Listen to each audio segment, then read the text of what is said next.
Bonjour à tous, je suis ravi de vous retrouver pour une nouvelle vidéo qui s'intitule Encore un scanner Covid. Et oui, c'est malheureusement un sujet de nouveau d'actualité en cette fin d'année 2021. Alors l'historique est brève, hein. Il s'agit d'un homme de 60 ans qui n'a pas d'antécédents connus, qui présente une dyspnée brutale. Et la date a une importance, hein, c'est le 21 mars 2020, rappelez-vous, en pleine première vague, en plein premier confinement.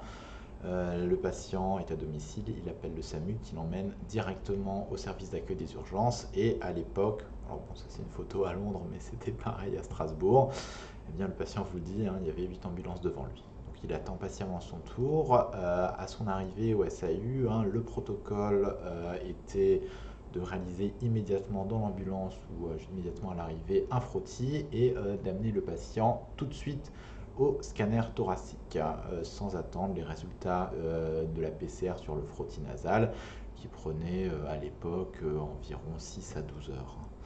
Donc ça c'est l'organisation telle qu'elle était réalisée au SAU à l'époque, hein. Donc le patient arrivait en ambulance, hein, il allait dans une zone de triage, il avait son frottis, son scanner et après seulement il était vu par l'urgentiste qui pouvait donc raisonner avec les données du scanner. Alors, je vous avais montré le scanner sur Twitter, vous avez été plus de 700 à voter, merci à vous. Et la seule question, c'était Covid sûr, pas Covid sûr ou peut-être Covid.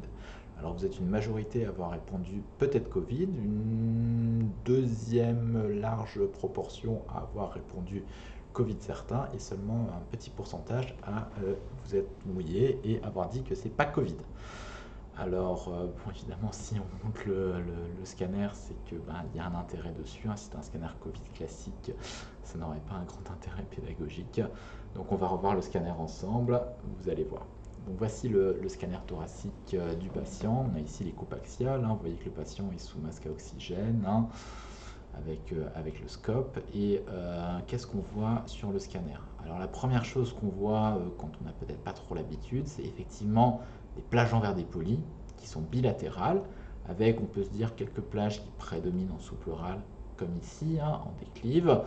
On voit ça. On est, rappelez-vous, en mars 2020, en plein confinement, des scanners de Covid, on en voit 80 par jour, malheureusement. Des patients en dyspnée brutale, ben, c'est tous les mêmes, et on se dit, bon, ben, c'est un Covid, c'est sûr.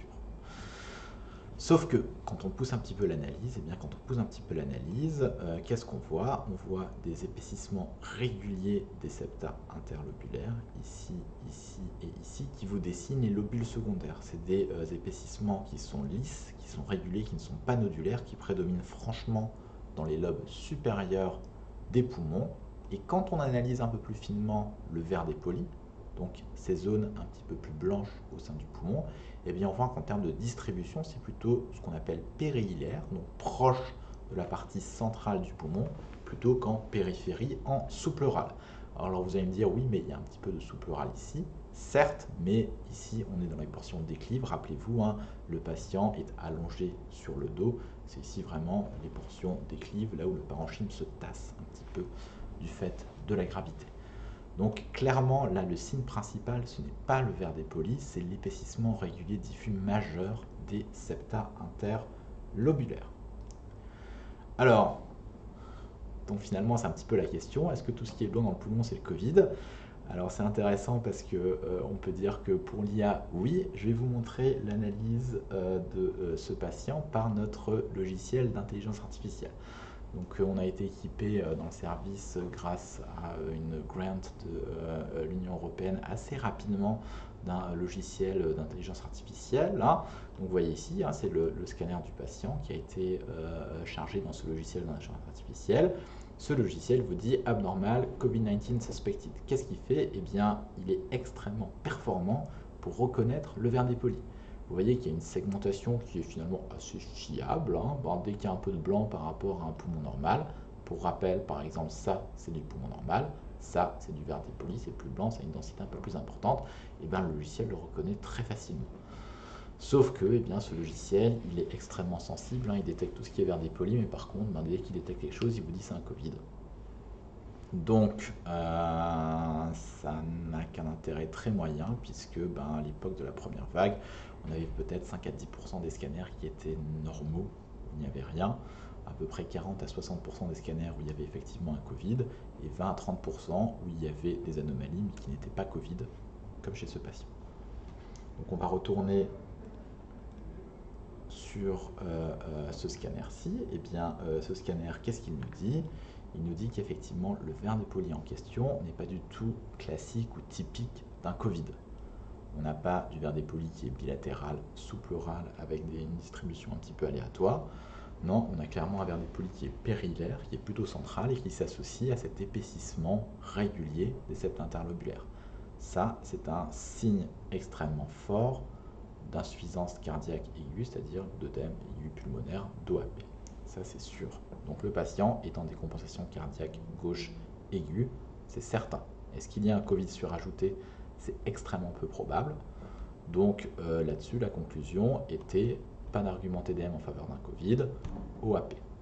Donc suite à l'analyse du scanner, le patient a la suite de son examen, le CG, un ECG avec la biologie. Donc le CG montre un rythme sinusal avec une onde de Bardi en antérieur. La biologie montre une acidose respiratoire avec un dosage des tropos qui revient positif. Donc suite au scanner qui montre un OAP et surtout le CG qui montre cette onde de Bardi, le patient est transféré directement en coronarographie pour suspicion de syndrome coronarien aigu avec sus-décalage de ST. Alors évidemment, il n'y a pas de coroscanner, c'est sûr, là c'est la coronarographie évidemment.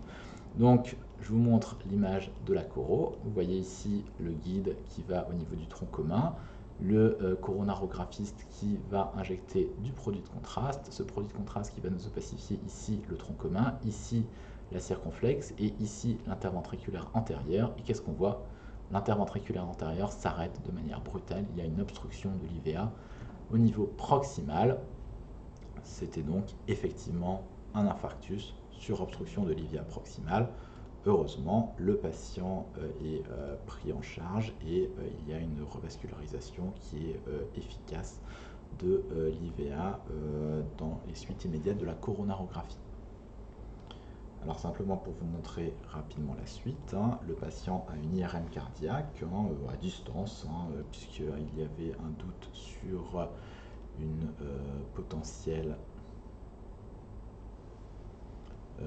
akinésie / dyskinésie / infarctus ventriculaire, et donc c'est suite à ça que le patient a